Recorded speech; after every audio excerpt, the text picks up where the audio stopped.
today we're turned in so many directions by self-help books, TV, movie, advertising.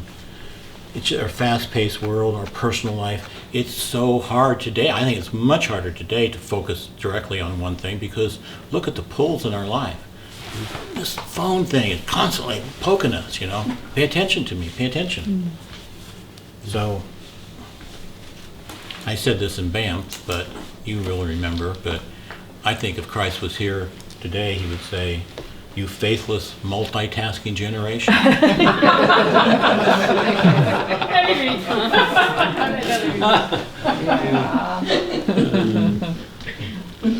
So we see here, we're realizing that the ability to work in one direction is not only a necessary part of the healing process, but it's also in terms of this. We see it in the story of the prodigal son. He goes out in the world, he leaves the father, he wastes all his money on gambling and drinking and all that prodigal stuff, and then he finally sits down and thinks, gee, in my father's house there's plenty to eat and I'm starving here. I'm going to return home to my father. And the moment he does that, the father comes to him and embraces him, which means that God's watching for our return. He's expecting our return. But they have to stop turning from all that prodigal life, from all that multiple focus, and go back with one direction, back to our source.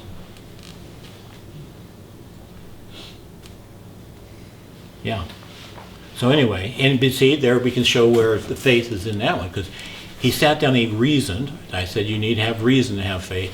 And faith was faith that his father would take him back in. And he had faith from his own direct experience. That's the other part, but his own experience, our own experience is the foundation for our faith. So he had experience of what it was like in his father's house. So he knew that if he returned, he would eat again. The foundation of faith was his own knowledge. This is very important because it's teaching us that rational thinking foreshadows real faith. It's like a prerequisite of faith, because he sits down and starts rationally thinking. Then he has the faith based on his own experience that he can return and be okay again. To move from the common belief to real faith requires a whole new way of thinking. Christ said, all things are possible for he who has faith. But don't misunderstand what that means. It doesn't mean that faith gives you the power or force to do great and seemingly impossible things. It means it's the very attainment of faith that makes all things possible. It's not the person, but the faith itself that makes all things possible. Curing the epileptic boy was not possible for the disciples who were with Christ because they lacked the faith. And this reveals a deeper mystery. Faith is not something you get external. It's not an external power we get from witnessing and seeing what's going on in the world, or they would have had the most because they watched Christ heal so many people. So you can't get it from outside. They would have had more faith than anybody. So all this points to the fact that real faith is at a higher level than the typical human being lives. Faith is not just something that drops out of our laps and comes to us. We have to work to reach this higher level ourselves, to achieve real faith. And it's not an outward level, but it's a level above our current level of understanding that awaits us. Nothing external can take us to a higher level in ourselves. This level is reachable and has been reached by many, which means that this level is within the circles of possibilities for a human being. Just as a mature 300-foot tall sequoia tree is in the circles of possibilities for its tiny seed, so too this birth of a higher realization in us is within the circle of possibilities for all of us. It's in our permanent atom, which is like a noetic seed. Faith is also associated with transformation, which is to say a metamorphosis of understanding, a new and greater level of understanding. It's a conviction and certainty that leads beyond the conventional worldly belief into a higher understanding. In other words, faith is something that exists behind conventional thinking, and this is what Walt Disney realized. Faith does not come from evidence that can be seen externally. It does not derive its power from an external source. This kind of faith is above our current level, but it's up to us to reach it and achieve that kind of faith.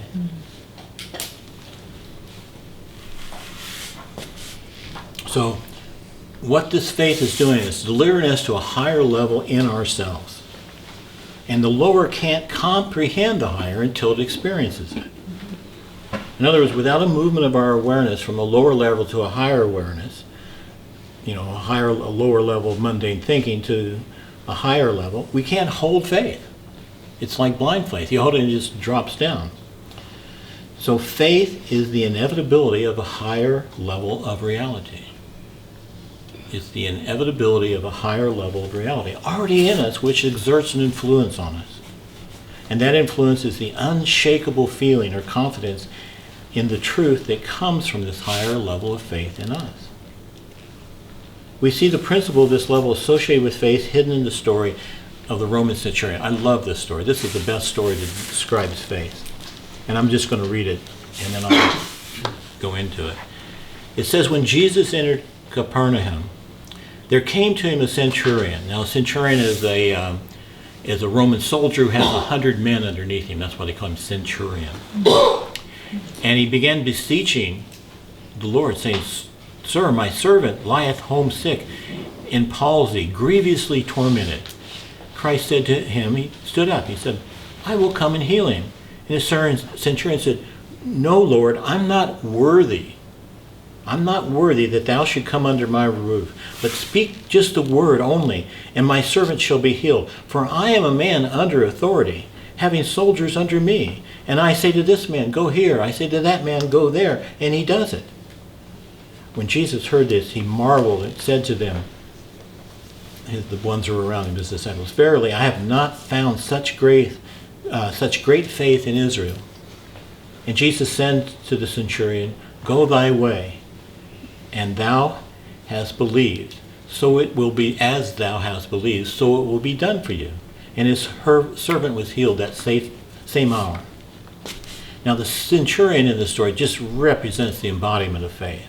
And the principle of levels. We're talking about higher level. You have to get to this higher level. So when the centurion says to Christ, I'm not worthy for you to enter my room, the original Greek word translated as worthy really meant not at the same level. The centurion obeyed orders from higher than him, which gave him the power over those lower than him. And so the lower obeyed the centurion. This is how it still works in the military. And so he also realized that Christ obeyed a higher authority, God, which gave him the power to heal those lower than him, lower in terms of self-consciousness. And this teaches us so much, this story. The faith is what's connecting us with the higher power to order things, to obey us, thus making nothing impossible for the one who has real faith. And in the Greek language, faith, that's been translated as faith, was the word pisti. And pisti comes from the verb which literally means to persuade or to make obey. So there's so much in there, but we don't really get it because the words, we don't know the original root word that they're drawing these modern or English words from.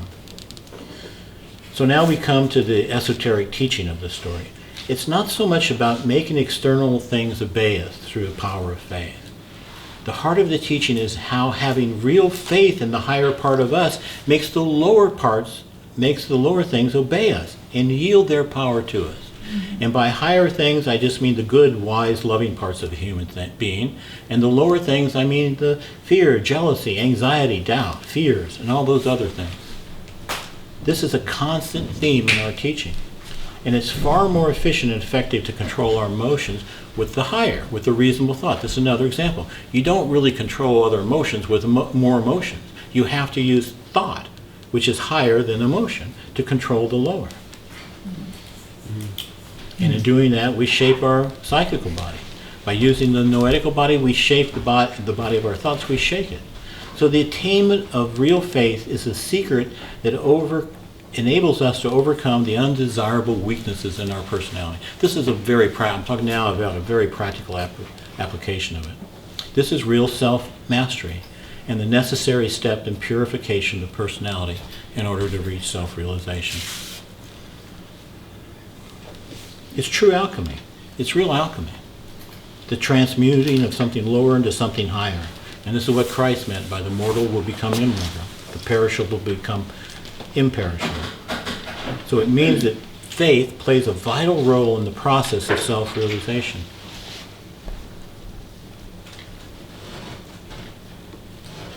Okay. I have a quick question. Sure. The beginning of the process with my son, I could tell in the first days, like the second or third day that I was preparing the mental,